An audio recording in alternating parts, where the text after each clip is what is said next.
Ok. Olá a todos, bom dia aqui do Brasil, boa tarde em Portugal para a doutora Ellen. Eu sou Ana Nésia Ramos, sou consultora de segurança de alimentos e o mês passado eu fiz uma série de lives com vários profissionais da área de qualidade e segurança de alimentos para nós fazermos uma homenagem ao Dia Mundial da Segurança de Alimentos que aconteceu no dia 7 de junho, né? E para minha felicidade, a doutora Ellen aceitou o meu convite e vem aqui fechar com chave de ouro esse momento tão especial para mim e para todos que me acompanham, né? E para não limitarmos essas informações, nós abrimos aí para que outras pessoas que não fazem parte dos meus contatos tivessem o prazer de estar aqui conosco, né? E depois nós vamos disponibilizar essa gravação no YouTube para que mais pessoas tenham acesso a essa informação tão rica que é a segurança de alimentos e a cultura de segurança de alimentos, que já é um passinho a mais aí. Perfeito. Doutora, dá suas boas-vindas e eu vou apresentar o seu currículo, se a senhora me permitir. Claro, então uma boa tarde agora oficialmente aqui a todos, né? Quem já chegou antes, a gente já tinha dado uma boa tarde, mas agora então é o boa tarde após a abertura da Ananésia, que eu desde já agradeço pelo convite, eu fico também honrada de estar aqui com você, né? Uma empreendedora na área então de consultoria de qualidade e segurança de alimentos, fazendo aí uma carreira solo muito bacana. Parabéns, Sandra. Obrigada, doutora. A doutora Ellen Lopes, ela é CEO e ponto focal de segurança de alimentos do Grupo Food Design, presidente da IFD-RS, né, que é o Instituto Food Design de Responsabilidade Social, farmacêutica bioquímica, com doutorado e mestrado em ciência de alimentos pela USP, com mais de 40 anos de experiência em qualidade, segurança de alimentos, sistemas integrados de gestão para alimentos e cultura de segurança de alimentos. Na área de cultura, são, doutora, sem querer, eu fechei seu áudio. A senhora abre, por favor. Ah, aberto. Tá, obrigada. Na área de cultura de segurança de alimentos, Ellen é um dos autores do Putz Paper sobre cultura de segurança de alimentos da GFSI, que é a Iniciativa Global de Segurança de Alimentos. Envolveu-se com o guia PAS 320 desde o princípio, tendo a Food Design como um de seus patrocinadores do projeto. Tradutora do livro Criando uma Cultura de Segurança de Alimentos, de F. Yanas, ex-presidente da GFSI, fez o curso de segurança de alimentos em Michigan, com o Frank Yanas como instrutor, palestrante para a cultura de segurança de alimentos no Brasil, Portugal e França, possui as titulações internacionais, instrutora certificada pela International HACCP Alliance, PCQI para o sistema FSMA pela Food Safety Preventive Control Alliance, expert internacional em HACCP, para o Nido. Doutora, que história, né? São Tá bom. muitos anos e uma carreira intensa de muito estudo e dedicação, né? O que eu garanto é isso, né? Eu tenho mais de 40 anos na área, então já andei muito nessa estrada, e como eu gosto muito do assunto, desde o começo da carreira, eu resolvi investir na carreira, e eu fazia muito o que eu chamo de férias úteis, né? Ainda eu juntava um congresso com as férias com algum curso e assim por diante. Então, a única diferença que eu tenho de qualquer profissional é o tempo já andado e, às vezes, a dedicação. Fora isso, somos todos profissionais aqui na Labuta para conseguir elevar o patamar de segurança de alimentos no Brasil. Eu ousaria dizer que para quem é mais jovem, já melhorou bastante, porque quando eu comecei a trabalhar na indústria, os meus primeiros 10 anos de carreira foram na Nestlé, eu trabalhei sobretudo com fornecedores, né? Uma boa parte do meu tempo eu gastava com fornecedores para chegar no nível qualidade e segurança de alimentos que a Nestlé queria. A gente não chamava de consultoria, né? Era um termo que era muito pouco usado. A gente dizia que eu ia fazer visita técnica, mas cheguei a fazer visita técnica de um mês inteiro. Então, eles recebiam consultoria gratuita da gente, né? Foi uma época muito bacana que me inspirou a fazer o que eu faço hoje, né? Sabe que tá passando um filme pela minha cabeça aqui agora?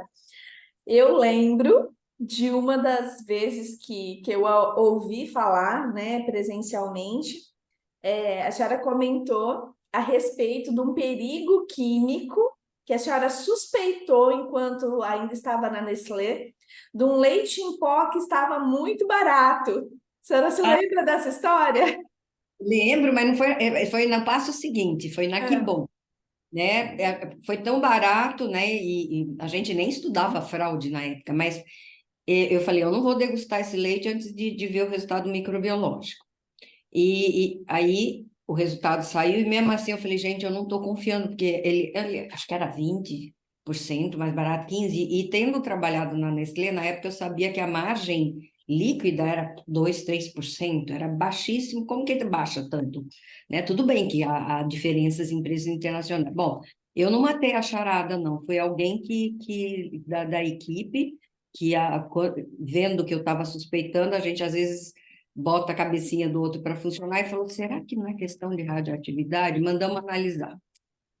Radioatividade estourada, então eu conto como o caso do leite Chernobyl. A Que Bom não comprou.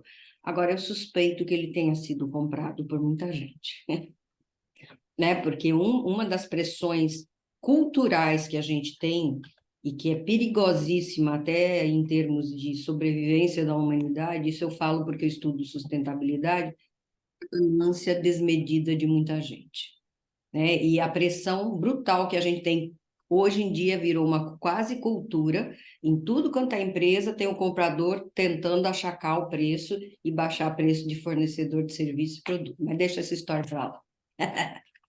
é impressionante, né? Como algumas coisas nos marcam. Uhum. E aí, essa sua história, né? Parece que é algo tão. Chernobyl aconteceu na década de 90, não foi? Ou foi antes? Foi, Então, e 90. depois disso, nós já tivemos outros casos de radioatividade, né? Então, Nós tivemos o problema de Goiânia, no Brasil, tivemos o o problema, tsunami no Japão. né, que acabou contaminando, inclusive agora a região de Fukushima tem feito um grande esforço, porque já baixou, a radioatividade já está em níveis normais dos produtos que são produzidos lá, e eles estão fazendo um grande esforço. Teve uma das conferências da GFSI que tinha um grupo lá de Fukushima, inclusive, mostrando resultados, tudo, porque aí fala de Fukushima, radioatividade. É. E aí, doutora, né? Não tem uma vez que eu vou fazer análise de perigos em relação a químicos que eu não lembro dessa história, né? Então, eu não sei se a senhora sabe o quanto, dentro dessa sua carreira de 40 anos, já deve ter impactado na vida de muitas empresas e muitos profissionais, né? Então, Espero que sim.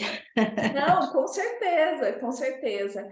E aí, já entrando no tema do nosso dia, eu pergunto para a senhora, mas afinal, né, qual é a definição de cultura de segurança de alimentos?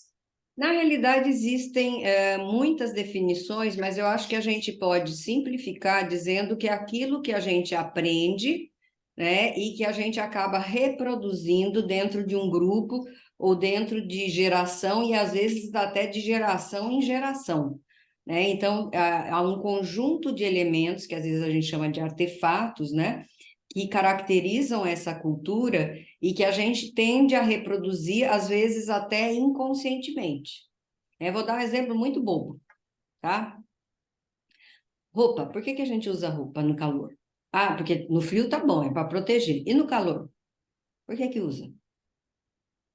Nunca a gente nem parou para pensar. No meu é por nojo mesmo. Eu tenho nojo só de pensar naquelas praias de nudismo. Mas se a gente pensar, por exemplo, na cultura do indígena, tá? Eles não usavam roupa, porque no calor que faz na Amazônia precisa usar roupa, tá? Então aquilo começa às vezes até de um jeito e depois vai até assumindo outros outros parâmetros, não seria parâmetro a melhor palavra, outros aspectos que viram, por exemplo, moral. Então, para nós é imoral sair nu na rua. Vira, inclusive, lei, né? Uhum. Assim como está acontecendo com a cultura de segurança de alimentos, que a gente nem pensava nela, ela já existia, só que agora a gente, quem estuda, acabou formalizando e estruturando melhor esse conhecimento que está dentro da cultura organizacional e acabou também sendo exigido por norma, e aqui na União Europeia é lei, entrou na lei, né? Então é muito interessante, né? Porque às vezes começa de um jeito e de repente vira até lei, tá? Então é isso que seria a cultura, e quando a gente fala da cultura de segurança de alimentos propriamente dita, né? Se a gente pegar a definição da GFSI, são os valores, crenças e padrões assumidos, então, numa empresa que acabam influenciando todo o comportamento, então, daquelas pessoas, no sentido de conseguir fazer com que as pessoas enraizem hábitos para que tudo aquilo que é a prevenção da segurança de alimentos aconteça, tá? Inclusive, a GFSI que fez, para mim, eu acho que a melhor definição que já apareceu foi a da própria GFSI, né? A GFSI, eles falam que então, são crenças e padrões que eles acontecem em todas as direções da empresa. Em inglês, a gente chama throughout. Então, é de cima para baixo, de baixo para cima, nas colaterais, do fornecedor para dentro, de dentro para o fornecedor, do cliente para o cliente, desculpe, externo, a distribuição, o varejo, do varejo para dentro da empresa e assim por diante, tá? Existe todo uma estrutura de comunicação por trás de tudo isso, para que isso vire uma realidade, né? Pensando, né, em tudo isso, justamente nessa questão da própria evolução, né? Quais Uhum. são os fatores, então, que impactam a formação e a evolução da cultura de segurança de alimentos? São vários os fatores que impactam e alguns eles promovem, né? E alguns podem ser limitantes. É interessante a gente pensar na cultura, às vezes, como se fosse um iceberg, né? Existem alguns autores, a gente não inventou essa imagem, essa analogia, e assim como o iceberg tem muito mais abaixo do que acima, na cultura também, né? Então, quando a gente olha e visualiza, a gente entra numa empresa, a gente vai ver muita coisa que é visível daquela empresa, né? Então, uma empresa, por exemplo, com elevado grau de higiene e segurança de alimentos, a gente vai ver, então, paredes limpas, lisas, um chão todo bem cuidado, liso, sem reentrâncias, sem fendas. Então, aquela estrutura, inclusive eu costumo dizer, né, que as paredes falam com a gente, né? A estrutura fala com a gente. Então, tem muita coisa que é visível, tipo a estrutura, né? Outras são audíveis, o que as pessoas falam sobre a cultura de segurança de alimentos. Eu posso ir, por exemplo, na área de produção e encontrar lá um painel de gestão à vista, que eu espero que fale sobre segurança de alimentos, porque nem sempre fala, às vezes fala o quê? Produtividade. Segurança do trabalhador, excelente, e às vezes fala desse tamanho sobre segurança de alimentos, ou quase não fala. Então, são esses os elementos visíveis.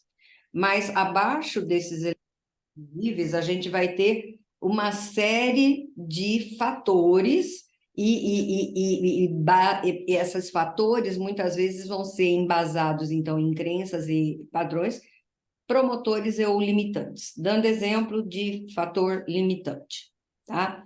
Então, a gente às vezes até apelida, né? E muitos desses apelidos a gente aprendeu até com os operadores mesmo, né? Então, tem um fator que é o fator Gabriela. Eu nasci assim, eu fui sempre assim, vou ser sempre assim, Gabriela, né? Então, 20 anos eu faço assim. Nunca vi acontecer um problema sério, porque Nunca todo mundo... morreu ninguém, né? Ninguém. Ou no mínimo ele nunca ouviu falar, né? Porque de repente morreu e não ficou sabendo por quê, né? Porque é verdade, quantas pessoas morrem e não sabem por quê? Eu mesma uma vez fui internada com uma dor horrível no abdômen, eles suspeitaram de apendicite. Isso foi num grande hospital, tá? Só que como felizmente eu sou da área, né? Eu falei, e sou farmacêutica bioinformação, eu falei, não tem todos os sintomas característicos. Eu estava então com essa dor muito intensa na barriga, chama peritonite, né? Então, eu estava com peritonite, mas eu não estava com a perna puxando, eu estava com febrícula, eu não estava com febre, né? E eu tinha tido um pouco de diarreia antes, né? Bom, resumindo, eles queriam, que eles falam, 99% de ser chance de peritonite, de apendicite. Eu não autorizo. Não autorizei, passei a noite. Quando eu acordei, eu estava sem febrícula e eles tinham feito um raio-x, porque quando você está com apendicite, o intestino que fica muito inflamado, ele forma uma formação em moedas, né? Imagina um tubo todo comprimido e ele fica, então, como se fosse um monte de moedinha, né? E de manhã fizeram um novo raio-x, não tinha mais formação em moeda. Quem deu o diagnóstico fui eu, né? Na realidade, eu tive uma infecção que deve ter conseguido chegar na camada que reveste o intestino, que é o peritônio, então inflamou, começou uma infecção ali, mas o organismo conseguiu bloquear, ele não foi para a circulação, nada, né? Então, eu tive uma gastroenterite, na realidade, muito violenta, né? Enfim, então, isso eu sei. De repente, eu podia ter sido operada de apendicite, e se eu tivesse algum piripaque, né, depois, morreu do quê? Apendicite. Por É. isso que eu entendo que tem gente que morreu de problema de toxinfecção. E Então, daí não dá tanto, é infecção e não sabe, tá? e é impressionante como muitas empresas ainda não levam em consideração as reclamações dos fornecedores, dos clientes, né, dos consumidores. E quando vem uma reclamação, a reclamação é ponta de iceberg, é porque tem muita coisa Exatamente. em termos do que está promovendo aquilo. Mas até falando então um pouco mais, ilustrando mais sobre a questão dos fatores, Uhum.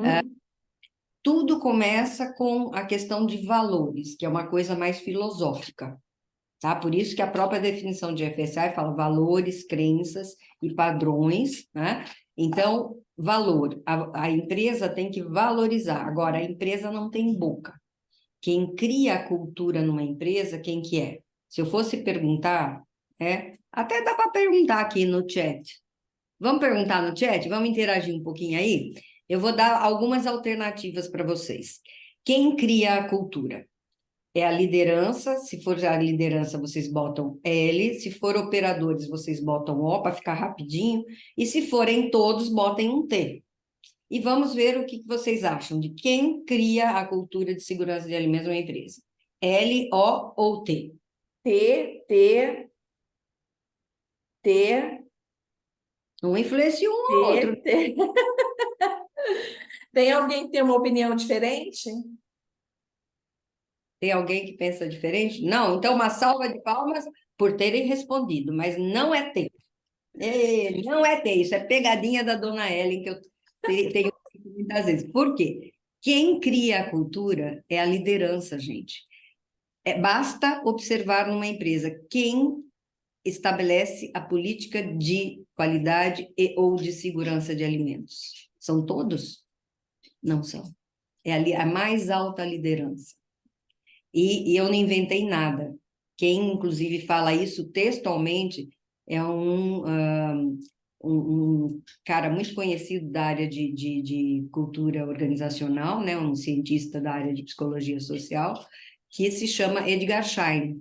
E ele diz: quem cria a cultura, e às vezes até tem que destruir, né, a cultura, é a liderança. porque às vezes eu posso ter algum aspecto que eu vou ter que desconstruir para construir algo em cima, tá? Aquela história, então, de que se você chega numa empresa, né, e o pessoal é muito grosso, muito mal educado, pode ter certeza que vem de cima.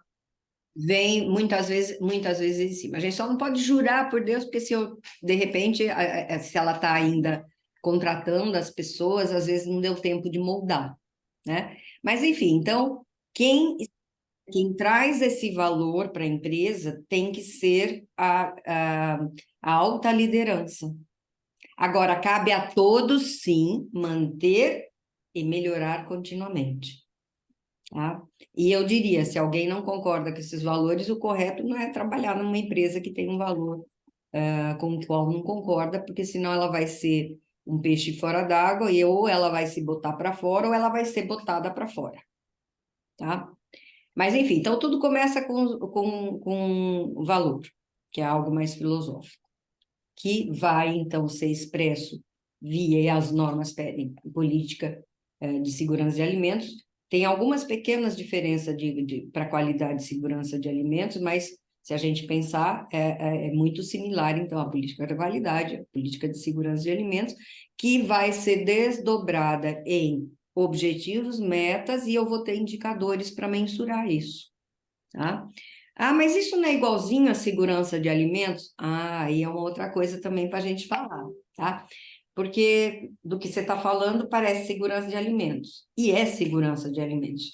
Só que nós técnicos, nós trabalhamos até recentemente com a perna técnica, achando que é a perna técnica que vai conseguir fazer as mudanças de comportamento e de hábitos e ajudar a empresa, então, a enraizar esses hábitos e perpetuá-los. Mas não é, né? É a perna comportamental que tem essa força. Eu posso fazer tudo muito certo tecnicamente, mas se, por exemplo, a alta liderança estiver dando maus exemplos, a gente tende a, a ver que aqueles maus exemplos vão impactar e eles vão ser reproduzidos por quem está sendo liderado, tá? Mas, enfim, então, parando nesse grande pilar filosófico que é o valor.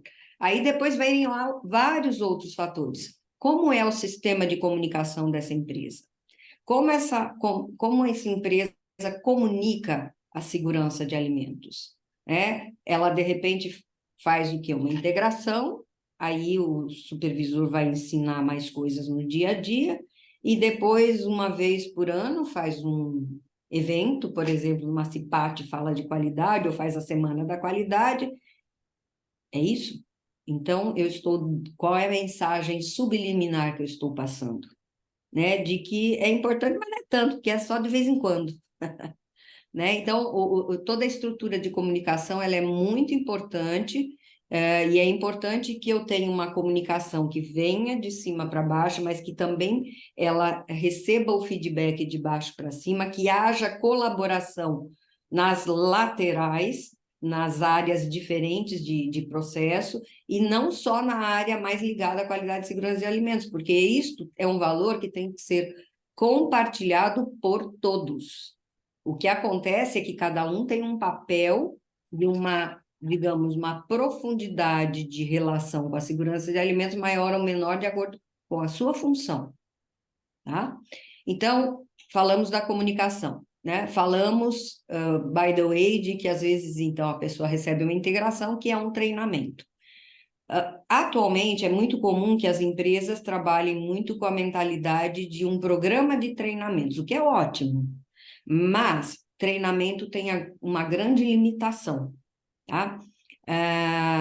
Quem aqui que está nos ouvindo tem filho adolescente? Tem alguém? Tem uma pré,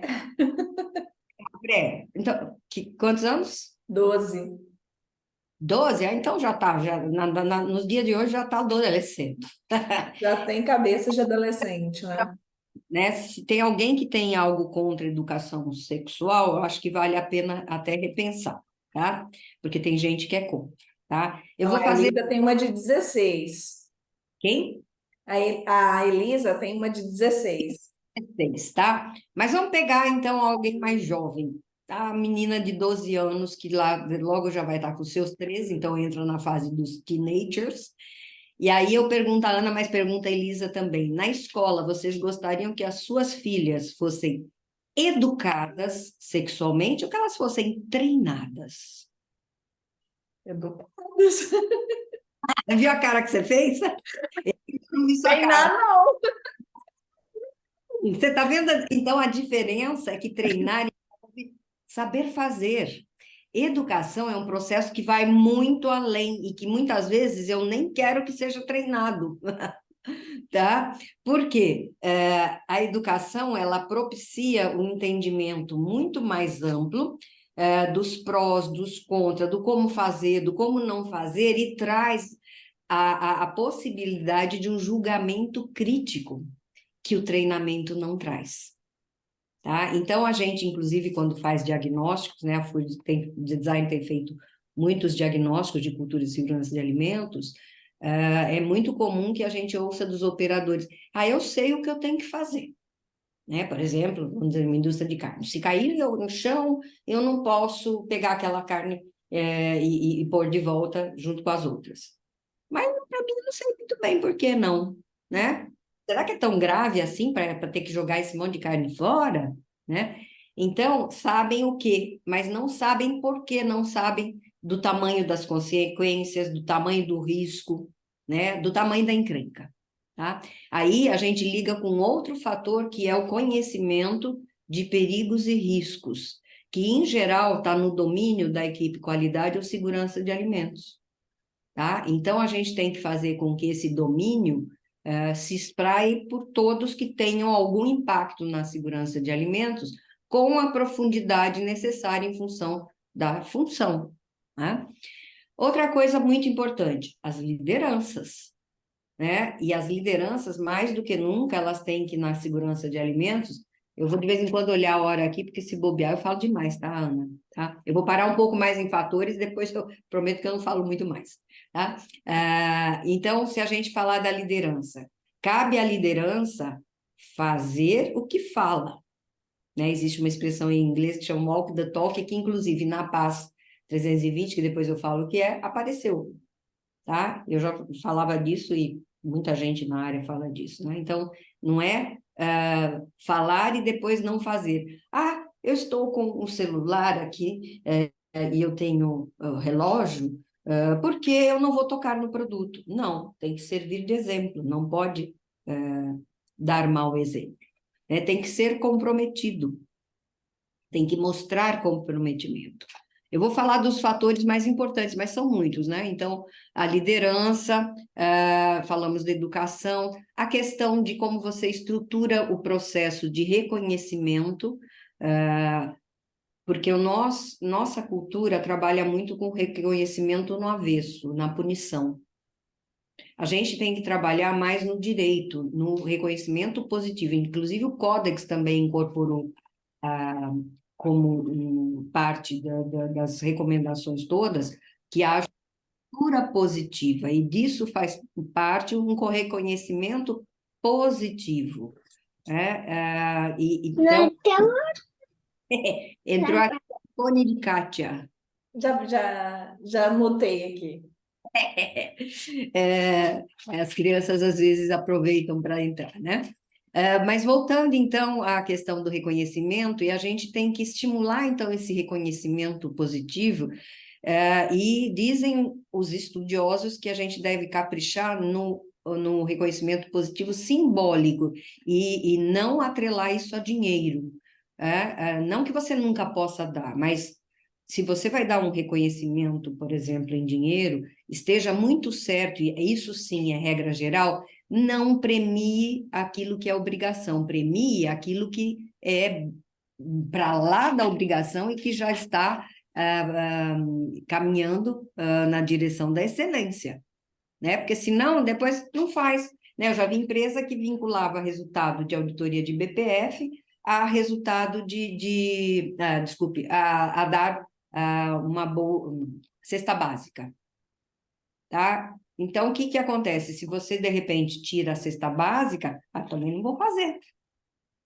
tá? Então, precisa tomar muito cuidado. Então, tem que saber. O reconhecimento positivo vai desde um chefe dando os parabéns publicamente a alguém que, de repente, ele estava vendo que não estava caminhando direitinho nos comportamentos de segurança de alimentos, de repente adere. Oh, uma salva de palmas aqui para o nosso colega que agora, então, está lavando direitinho a sua mão. Seja um ato tão simples quanto esse, mas os atos não são necessariamente tão simples quanto este, né? Existem atos e comportamentos que podem ser muito mais complexos ligados à segurança de alimentos. Vamos ver. Uma empresa que, de repente, não se importa em trabalhar com desenho sanitário, porque acha que é bobagem, né? Todo mundo aqui já sabe o que é desenho sanitário e não prepara as pessoas para realmente terem um conhecimento sólido de desenho sanitário. Não é um simples lavar a mão, né? Precisa de muito mais conhecimento para chegar a poder desenhar ou poder avaliar criticamente o desenho sanitário, tanto da estrutura, das instalações, como equipamento. E vários outros. Os outros eu vou só mencionar e fazer um outro adendo, tá?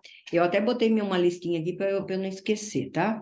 Então, por exemplo, a proatividade. A proatividade é o que faz a gente, em geral, aumentar e ampliar essa segurança de alimentos de uma forma cada vez mais abrangente nos diferentes áreas, departamentos da empresa. Só que para eu ser proativo, eu tenho que ter conhecimento. Então, pega lá na perna do plano de educação. Plano de educação deve ser algo onde dentro tem os treinamentos, mas tem que ir muito além, então, da educação. Que mais? Empoderamento. Mas eu não posso empoderar sem que haja conhecimento. Senão, de repente, imagina alguém parar a máquina num momento porque achou que estava botando em risco o produto e não estava botando em risco. E aí há uma perda de produtividade que sem sentido. Então, o empoderamento, ele passa por um grande conhecimento de quem está recebendo esse empoderamento.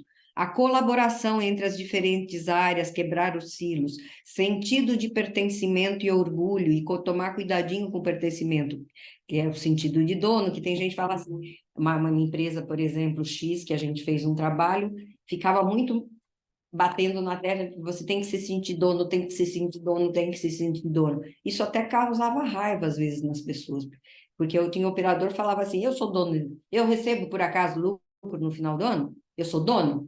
Então, tomar muito cuidado, é sentido de dono da segurança de alimentos, né, de acordo com a sua função. Tem É, algumas coisas que causam essa sensação ruim de raiva, né? É igual o termo, aqui nós somos uma família. Virou até piadinha no LinkedIn essa história de aqui nós somos uma família, né? e só para fechar esse ponto, eu vou só citar é importante. Se a gente pensar do porquê alguém não adere a um comportamento, a um hábito de segurança de alimentos, muitas vezes a razão é porque não sabe. E saber, como eu falei, não é saber fazer, é saber profundamente as razões, saber do ponto de vista educacional. Se não sabe, às vezes não vai fazer. Sabe, precisa ter recurso, e recurso é material, recurso humano e de tempo. E eu sempre friso de tempo, porque de repente chega em época de pico de produção, toca aí, limpa mais ou menos. Como limpa mais ou menos? Se for um ponto que realmente a limpeza é importante, não tem limpa mais ou menos. A hora que você fala limpa mais ou menos, você já começou a quebrar a credibilidade na importância da segurança de alimentos, tá? Então, voltando, tem que saber, tem que ter recursos. E, por último, tem que querer.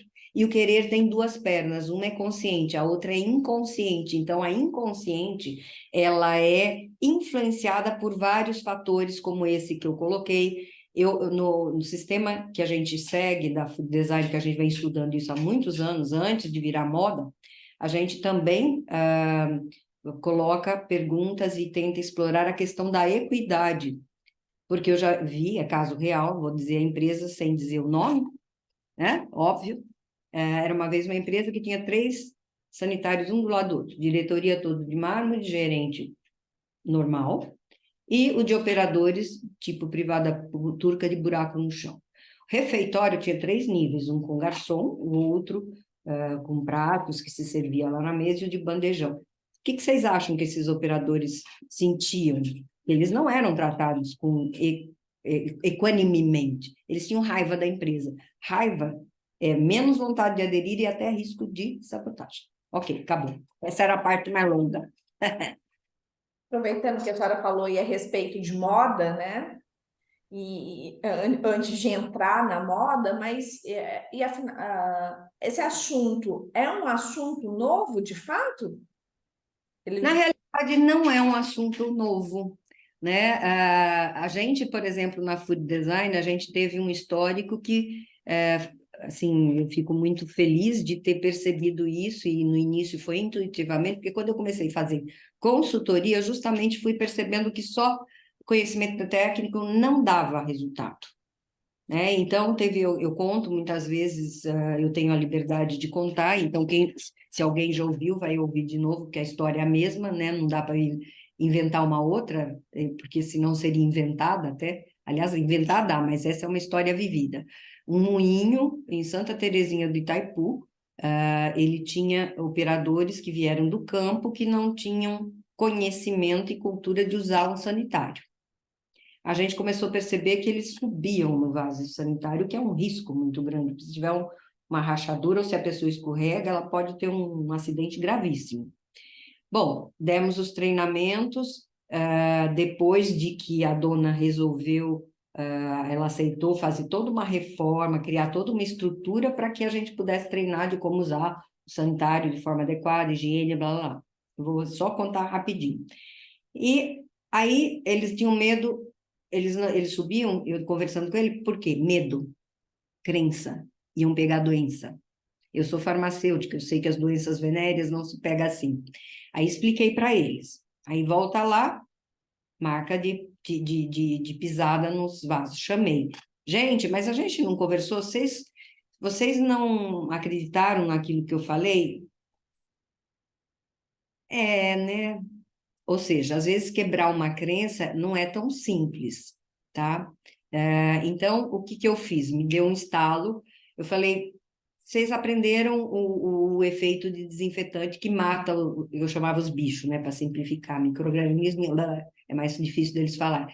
Vocês acreditam que mata os bichos, né? E podia usar álcool 70 naquela época. Eu falei, e se vocês mesmos pegarem álcool 70 e passarem e desinfetarem? Daí vocês sentam? Foi o que foi feito. Botou-se bombinha de álcool 70, e eles começaram a desinfetar. Funcionou, tá? Então, às vezes, por baixo tem crenças que você tem que destruir e construir algo em cima, e enquanto eles não estavam mais, como é que se diria, ainda estavam evoluindo no aprendizado, a forma foi contornar, né? E voltando, então, educação. Essa empresa queria ser certificada no sistema Nestlé. Sistema Nestlé, na época eles não seguiam ainda 9.000, 22.000, mas o sistema Nestlé era muito similar já a isso. Né? A Nestlé sempre foi muito evoluída e o sistema dela, que eu conheci, quando eu vi a norma ISO 9.000, eu falei, mas isso aqui é Nestlé, né? Enfim, então eles precisariam preencher, e alguns não eram nem alfabetizados. Então, eu falei com a dona Egli, e ela foi muito receptiva, ela montou uma sala de treinamento, é uma empresa pequena, ela conseguiu voluntários para dar a alfabetização, botou uma televisão para telecurso segundo grau. Tá? Então, eu fui fazendo um monte de coisa intuitivamente, até que daí eu percebi que tinha um lado que não era meu domínio, a gente contratou um psicólogo que fez um trabalho bom, só que depois, com o tempo, a gente viu que o psicólogo ele está focado no indivíduo, precisaria ir além, precisaria ser psicologia social. E desde então a gente tem uma psicóloga que é PhD e mestre em psicologia social, que por acaso é minha irmã. Eu digo por acaso por quê? Porque quando esse psicólogo, na realidade, o que aconteceu é que houve um problema, eu precisei substituir rapidamente, e eu já tinha percebido a importância da psicologia social, e ela estava disponível, Ela tinha trabalhado na Embraer e lá no RH ela trabalhou com um grupo de qualidades. Eu acho que era qualidade total na época. Eu falei, então ela conhece pelo menos a pegada da coisa qualidade e eu falo da segurança de alimentos. E o resultado dela foi tão bom que, porque eu achava que irmão não podia trabalhar, né? Mas é competência. Foi tão bom que ela trabalha com a gente até hoje e nunca eu pensei que as nossas carreiras um dia iriam se cruzar. Então, isso não é novidade. A única coisa é que naquela época ninguém tinha cunhado, pelo menos eu nunca tinha visto, cultura de segurança de alimentos até então. Eu chamava de GMP comportamental esse trabalho. Tá? Até que eu conheci Frank Anas numa conferência da GFSI, e nessa conferência ele é que trouxe esse assunto para a GFSI, ele escreveu num slide enorme, que era uma tela enorme, Food Safety Equal Behavior. Food Safety, segurança de alimentos, igual comportamento. Eu falei, nossa, ele pensa que nem eu penso, porque tinha gente que achava que eu era meio doida, né? Porque não tem nada a ver. Tinha lugar que falava assim, mas aqui ninguém precisa de psicólogo, né? Tá? Então, não é novidade. O que é a novidade é que foi várias pessoas, vários estudiosos, várias pessoas com experiência, eu tenho o prazer de dizer que eu fui uma delas, perceberam isso, começaram a estudar. Eu comecei a estudar, depois eu vi que realmente eu nunca teria tempo de aprender tudo que alguém passou a vida inteira estudando, então por isso que a gente preferiu contratar alguém, tá? E aí esse assunto foi levado para a GFSI e muitos começaram a apresentar trabalhos de que, de fato, o comportamento impactava fortemente. Aí a GFSI encomendou um trabalho para um grupo voluntário e eu tive a satisfação de ser desse grupo. Eu fui a única da América do Sul e durante 2 anos nós fizemos um trabalho que serviu de base para depois o board da GFSI solicitar que as normas que são reconhecidas pela GFSI, que são várias, mas aqui as mais conhecidas são BRC, IFS, a FSC 22000, SQF, Global Gap, que eles que as normas tivessem, então, a exigência de que houvesse programas de amadurecimento de cultura. E aí eu reforço, amadurecimento de cultura. Às vezes não está escrito assim, mas é isso, porque se uma empresa já existe, ela já tem uma cultura, né? O que pode ser é que ela é muito incipiente, ou ela já é até muito... Tem empresa que já tem uma cultura evoluída sem antes de ter o risco como requisito, tá? Enfim, então, se justifica como uma racionalização e levar já muitos desses conceitos através de trabalhos como esse Position Paper da GFSI, o PAS 320, então, que foi feito pela British Standard International, que a gente patrocinou, ele procura ser um guia, e nenhum deles, gente, nenhum pode ser, como é que se diz, adotado ipsis literis, né? Então, por quê? Porque o que você for fazer tem que engatar numa cultura já existente, não existe uma única forma. Uma coisa é a empresa X, outra é a Y. Uma coisa é você estar no Brasil, a outra coisa é você estar na China. Então, na China, se eu quiser que os gerentes sejam extremamente abertos e que façam uma liderança, entre aspas, mais democrática, lá não, é uma cultura autoritária. Então, é isso. Então, parece um modismo, mas não é a racionalização de algo que sempre foi importante e que a gente agora trouxe ao nível consciente. Tá?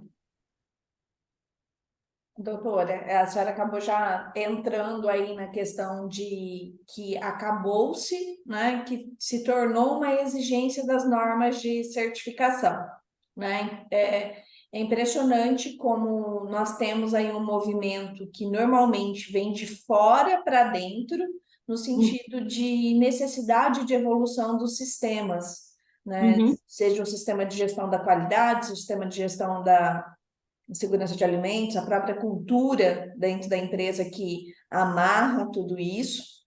uhum, E nós temos muitos profissionais da área aqui, né? Muitos consultores, muitos responsáveis técnicos.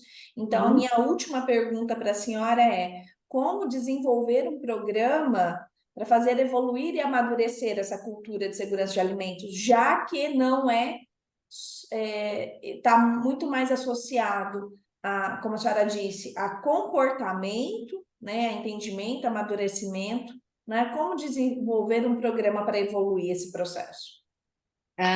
Vamos começar de uma empresa que ainda não está com um sistema de gestão de segurança de alimentos. Eu tenho que construir essa perna técnica, tá? E a empresa, então, vai ter que se basear em legislação, na própria filosofia e valor da empresa, e desenvolver, então, essa perna técnica para além de onde ela estiver. Como se faz isso? Normalmente, a gente faz um diagnóstico, comparando com um conhecimento referencial, por exemplo, de uma norma, né? Mas eu posso ir além das normas, né? Então, por exemplo, eu não vou citar exemplo de empresa, mas tem empresa que vai bem além das normas, tá? Então, ela vai ter lá uma experiência, um conhecimento e vai comparar com aquilo e vai ver os gaps, o que está faltando, e constrói todo um programa para chegar num nível técnico mais evoluído. Em paralelo, né? Então, se a empresa está começando, ela já deveria fazer o mesmo para a parte comportamental. E a lógica é a mesma, é um diagnóstico, né, com referenciais desenvolvidos ou com pessoas que tenham experiência já bastante desenvolvida no nível da cultura e sabem o que é uma cultura madura, aí você vai ver os gaps, então você vai fazer como um raio-x. Se a empresa já tem a perna técnica muito desenvolvida, que é o que está acontecendo mais em termos de demanda hoje, porque como virou requisito de norma, muitas já são empresas certificadas. Então, a perna técnica já está robusta, senão não teria sido certificada. Não significa que está perfeita, a gente sabe, sempre lembrando, né? Tem um sistema que trabalha bem ali, buscando a melhoria contínua, né? A perfeição ainda, acho que quase ninguém conseguiu em nada, né? Mas, então, aí, o que se faz? Um diagnóstico. A PAS 320, ela menciona autodiagnóstico. Pode ser um autodiagnóstico? Pode ser, mas eu, com toda a experiência, eu não quero falar toda porque parece pretensão, mas com a experiência que eu tenho que não começou de agora, não começou quando a DFSA pediu o requisito, a gente começou na década de 90, final da década de 90, que a gente começou a fazer esse trabalho, né? A gente sabe que, assim como vocês não fazem um diagnóstico de uma doença que vocês têm, ou assim como a empresa não se autocertifica, né? Por quê? Porque acaba não tendo neutralidade e pode ter interferências que podem distorcer para mais ou para menos. Então, o ideal é que se faça um diagnóstico com quem conheça, quem tenha experiência, quem tenha técnicas apropriadas das diferentes ferramentas que podem ser usadas no diagnóstico, que vão desde questionários até uma avaliação de comportamento, dando, inclusive, um racional do porquê você não deve ter, de preferência, desde que a empresa possa. Se não pode, vai ser autodiagnóstico. Mas se ela puder, realmente procure, quem quiser, a gente tem a satisfação de estar com um sistema que é autoral, que chama FD 360, e que a gente tem já bastante experiência, validado na prática por, inclusive, não quero citar o nome de empresa, mas tem grande empresa, um grande grupo que usou em todas as suas franqueadas, né? Não, eu posso dizer porque eles falaram publicamente num evento, a Coca-Cola, tá? Enfim, então, porque se você não tiver neutralidade, imagine que, de repente, alguém, durante o diagnóstico, fala alguma coisa que compromete, por exemplo, algum diretor ou o presidente da empresa. Isso já aconteceu com a gente, né? Aí, a pessoa lá me fala assim, eu quero saber quem falou isso. Eu falei, desculpe, mas a gente não pode falar porque nós temos o compromisso da confidencialidade que é tratado já no início do trabalho. Quando alguém quer fazer esse trabalho com a gente pede que assine um contrato onde a gente vai dizer que a gente vai manter confidencial, exceto aquilo que é. Quem assinou a política da qualidade? Todo mundo sabe, então não dá para manter confidencial. Aquilo que não é confidencial, ou os campeões, porque é muito interessante você também conhecer quem são os campeões, os líderes, as grandes figuras que representam positivamente a segurança de alimentos na empresa, porque elas até podem, devem, desde que estejam de acordo, serem usadas, no bom sentido, para ajudar na comunicação, porque elas já gozam da credibilidade da equipe, né? Então, e como nós somos terceiros, não há como uma pessoa como foi esse diretor querer mandar a gente embora. Tá? Então, o problema é que se você faz um autodiagnóstico, então o PAS fala, você tem que garantir a confidencialidade. Claro que você tem que garantir, só que as pressões, dependendo de onde a pessoa está, de como ela está na vida dela, de repente ela cede à pressão, né? Então, enfim, faz diagnóstico.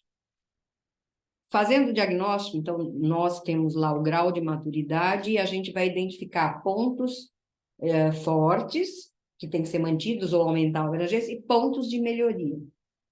Né? Os pontos de melhoria, então, você vai priorizar, então, se você pode fazer diagnóstico com ferramentas que são menos robustas e ferramentas mais robustas.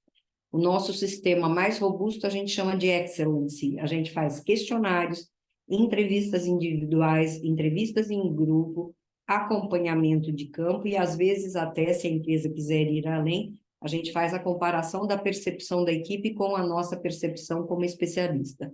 Tá?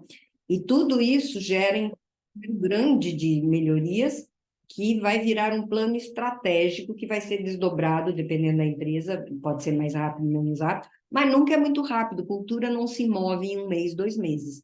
Não é aperta botão, só salta o macaquinho pulando. Tá? É uma coisa de 2 anos, 3 anos, dependendo, claro, da empresa e do quanto de esforço ela vai colocar. Tá? Então, aí, se a gente olhar um PDCA, né? Eu planejo o que eu vou fazer, aí eu faço, vou ter ferramentas, indicadores, metas para ver se os resultados foram atingidos, não foram atingidos, ação para atingir as metas e rodar esse PDCA continuamente com a frequência adequada. Tá? Então, na prática, a gente vai ter que desdobrar em quê? Né? Então, se contratar um terceiro, vai ter consultorias. Para a parte comportamental, a gente pode precisar fazer coaching, mentoring. Né? Então, a gente tem ferramentas comportamentais que vão além do usual.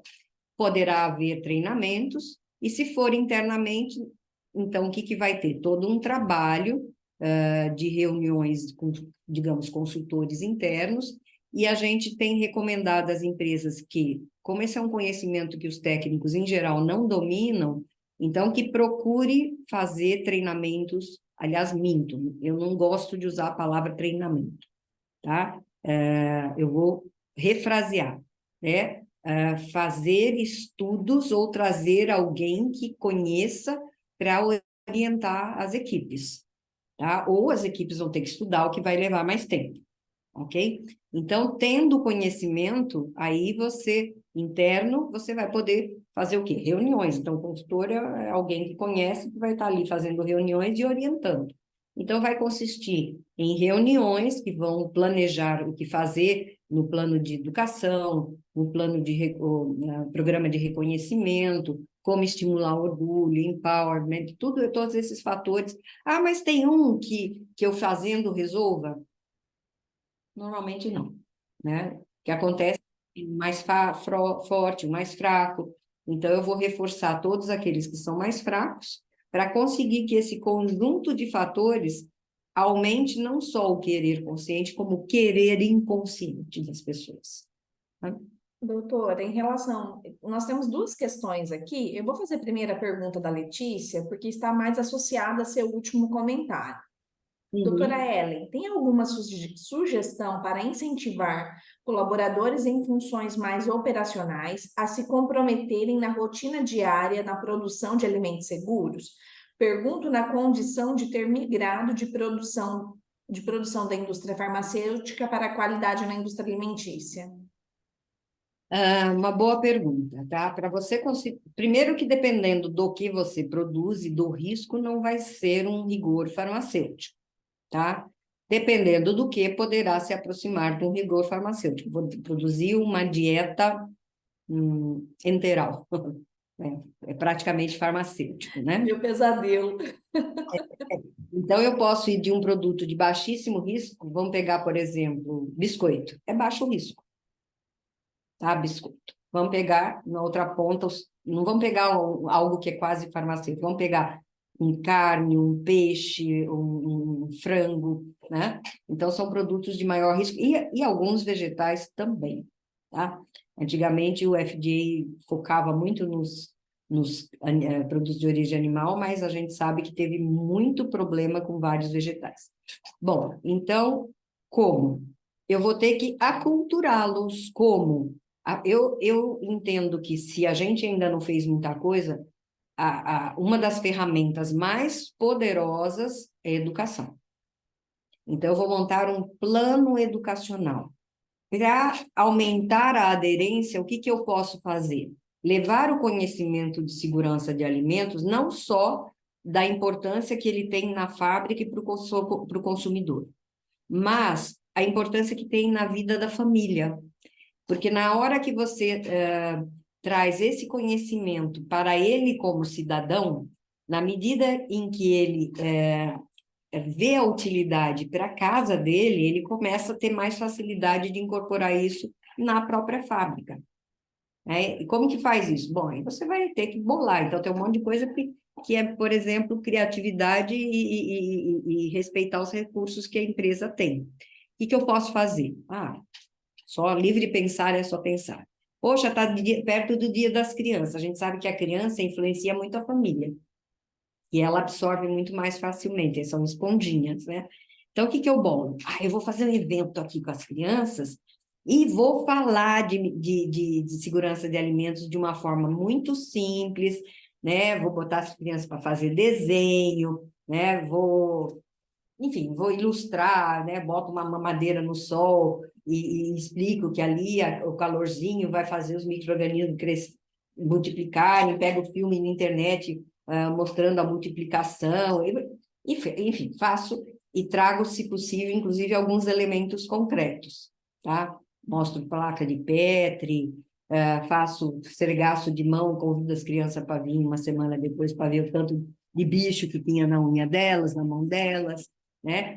Então, você começa, então, a trazer esse conhecimento para a família para que esse conhecimento ajude a permear melhor e crie a vontade dele fazer na fábrica. Eu gosto muito de trabalhar com isso e a gente já tem bons resultados com essa ideia de trazer o conhecimento para a pessoa como cidadão. Tá? Então, muito investimento na educação, a liderança tem que aderir e ser exemplo. Tá? A liderança, se não tiver conhecimento profundo, tem que também ter, porque senão ele tem dúvida e não sabe esclarecer. Né? Então, eu começaria pela educação, faria um processo de comunicação, por exemplo, começando lá com os desenhos das crianças, põe na parede, explica o que é estafilococcus, o que o estafilococo da mão pode causar, enfim. Eu acho que eu começaria por aí, mas eu rodaria um diagnóstico para ver todos os outros fatores, como eles estão, como eu devo trabalhar, porque a gente sabe que dois fatores isoladamente não são capazes de criar uma cultura. E por isso que eu não chamo de treinamento, eu dou um workshop, por exemplo, de maior profundidade, menor profundidade, dou palestra de sensibilização, mas quando pede treinamento eu falo, eu não vou oferecer treinamento porque eu seria incorreta de achar que vocês vão fazer um treinamento e a cultura vai mudar. Tá? É diferente de um PH, né? A Letícia está agradecendo, né? Ela falou, muito obrigada, excelentes ideias. E agora eu vou falar a pergunta da Elisa. Não sei se entende direito, mas qual a diferença, então, da Europa, que a cultura de segurança de alimentos virou lei, para as empresas brasileiras, que têm alguma certificação e que tem esse requisito para atender? Existe alguma diferença entre ter virado uma lei, efetivamente, daquelas empresas que têm uma certificação que já tem que também fazer esse requisito? Eu entendo que não, porque a União Europeia colocado, então, na sua regulamentação de segurança de alimentos, a exigência de haver uma cultura, e tem alguns poucos elementos, que a própria GFSI também não dá muitos elementos, Por quê? Porque senão vai começar a pedir detalhes e não é para entrar no detalhe, tá? É muito mais justamente para você ter isso consciente como um programa de melhoria e pegar essa perna comportamental. As empresas que estão certificadas e que já incorporaram isso no seu programa de gestão, tá? Então eu diria que é semelhante, porque se eu sou certificado, para eu manter a certificação, é mandatório que eu tenha o programa. O que acontece, Elisa, é que mesmo na Europa e nas empresas, isso está ainda em evolução, e inclusive nem todos os auditores, pelos que eu vejo, estão treinados com profundidade, que eu diria assim, com um mínimo de robustez, para saber auditar. Então, não que eles não auditam, eles auditam, e talvez até eu, que seja muito exigente, tenha que começar meio básico mesmo e aprofundando pouco a pouco. Mas por exemplo, tenho colegas que são auditores, e aí às vezes eu pergunto, e o que vocês aprenderam de como vocês devem auditar na cultura de segurança de alimentos?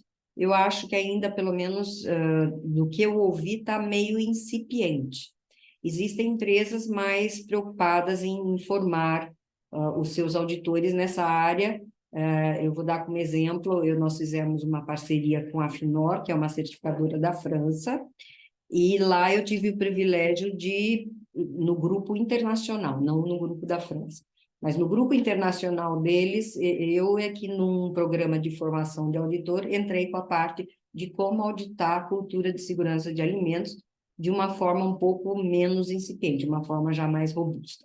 Tá? Então, é uma evolução, né? Então, talvez no nível do Brasil, as certificadoras acharam que não está na hora de entrar muito nisso, deixar um pouco mais light mesmo. Mas pouco a pouco as exigências vão subindo.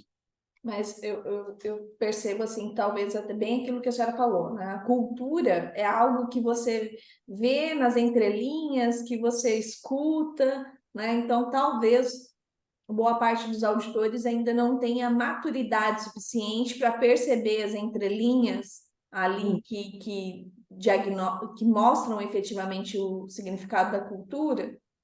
Uhum, talvez. Até porque no Brasil existe um problema, eu acho, tá? Me perdoe se eu estou entrando em seara que não era para entrar, mas houve uma comoditização das certificações, o que é bom, isso é muito bom. Só que houve uma juniorização muito grande dos auditores e, paralelamente a isso, os valores pagos caíram muito. Então, você não escapa muito da juniorização, porque as empresas de certificação, às vezes, não conseguem manter um quadro grande de sêniores. Elas têm alguns, né, para alguns casos, mas isso é o que eu observo, gente.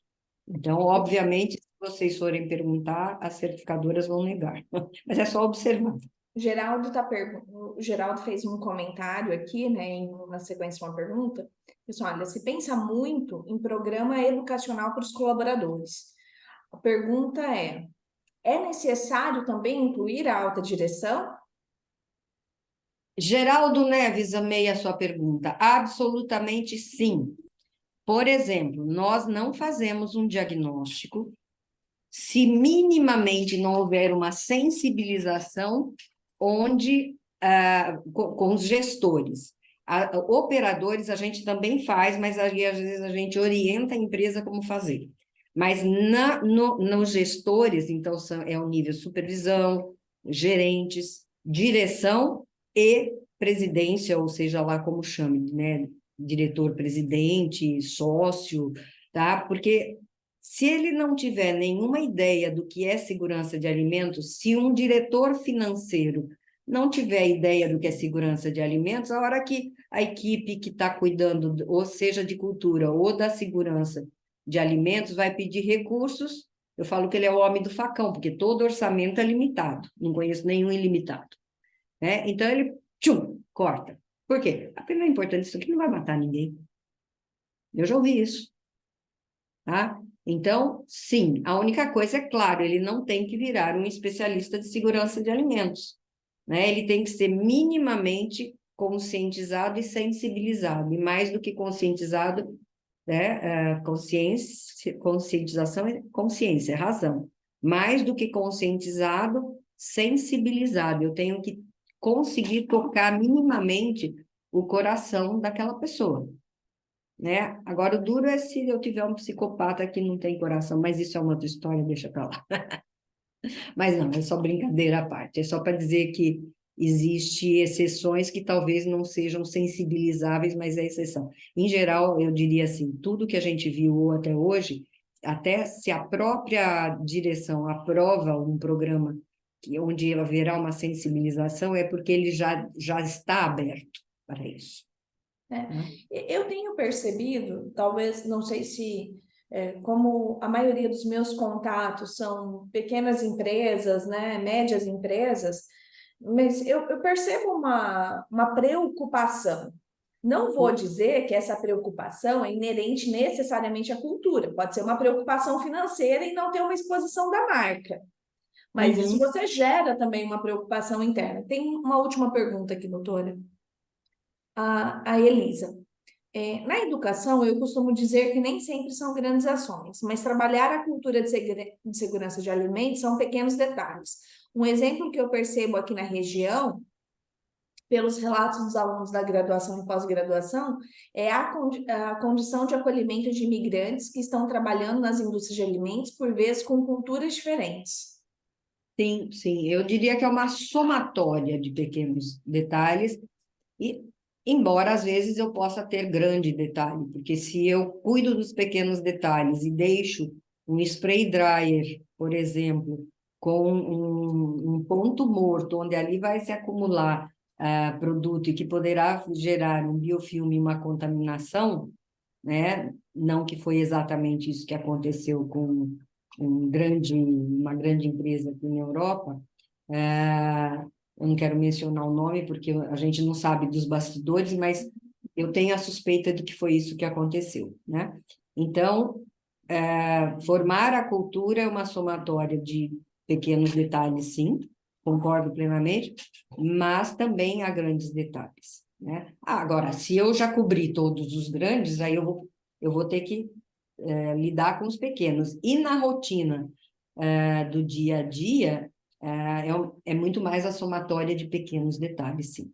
Tá? E aí o exemplo de acolhimento dos imigrantes. Sim, a gente sabe que no sul do Brasil a gente está tendo mais imigrantes com outra religião, com outros hábitos. Então, tem que acolher e tem que, dependendo da cultura que eles tragam, fazer adequações, mas nunca abrir mão daquilo que é essencial para a garantia da segurança de alimentos, né? Então, por exemplo, se eu tiver numa área, tem ali alguma pessoa que tem uma religião que usa um determinado adereço que não pode tirar. Se aquilo é risco, aquela pessoa não pode trabalhar lá, então ela vai trabalhar em outra área. Porque eu não vou porque é costume, porque é hábito, porque é religião, vou respeitar a cultura e vou deixar quebrar uma regra? Não, não Na posso. contratação, isso já tem que ficar muito claro, né? Exato. Ontem eu escutei um comentário desse, exatamente esse. A pessoa usava uns adereços e ela disse que não poderia tirar porque senão ela não se sente segura. Então, infelizmente, ela vai ter que procurar outra profissão. Ou se naquela empresa tiver uma oportunidade dela assumir um outro cargo onde o impacto da segurança de alimentos seja nulo, né? Porque se eu sou assistente do diretor financeiro, não sou eu que tomo as decisões financeiras, eu só faço os cálculos lá e nunca vou na fábrica, não tem impacto. Não. Doutora, eu, né, agradeço demais o seu tempo, a sua disposição né, de estar aqui conosco. Eu sei da sua correria. Para mim foi uma aula. Eu já esperava que seria efetivamente uma aula e atenderam assim mais do que todas as minhas expectativas. Eu espero que para os nossos colegas que se dispuseram também a estar aqui conosco e Uhum. volte sempre, conte sempre, sempre comigo. Muito, muito obrigada por tudo, né? Não só de agora, desde antes. Tá, eu que agradeço aqui a oportunidade de falar de um assunto que para mim é muito apaixonante. Estar aqui nesse sábado, tendo o prazer de falar com vocês.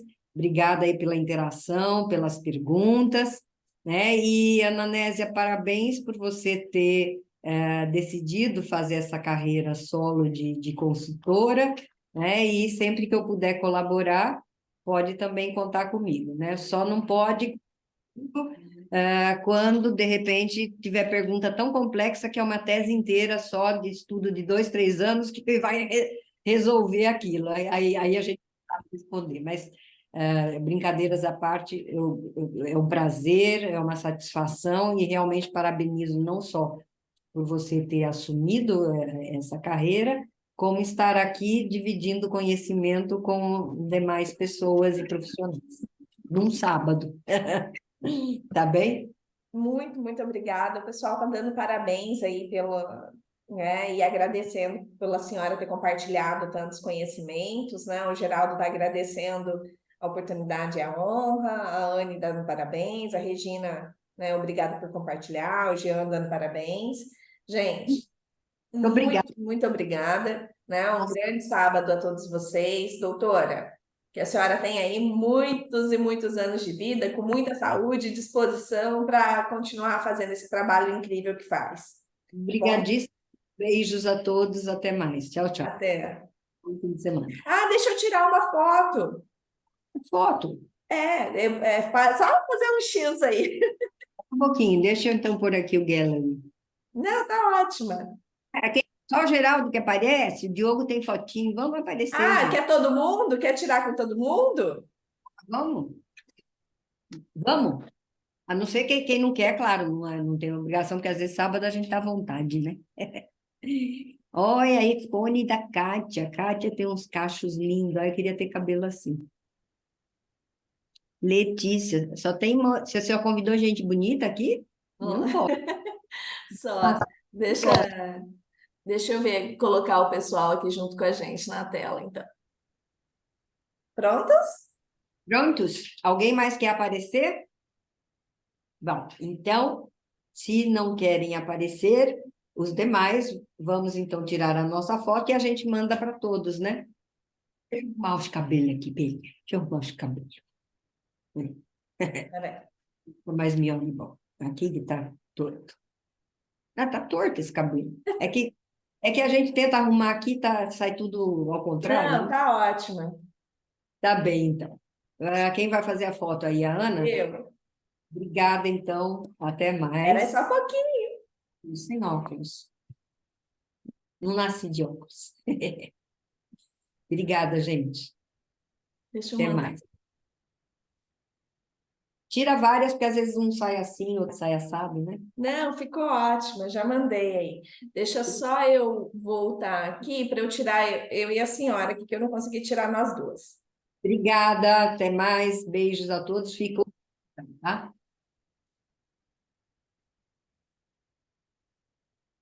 O Arthur, inclusive, já nasceu Hermoso pelo nome, né?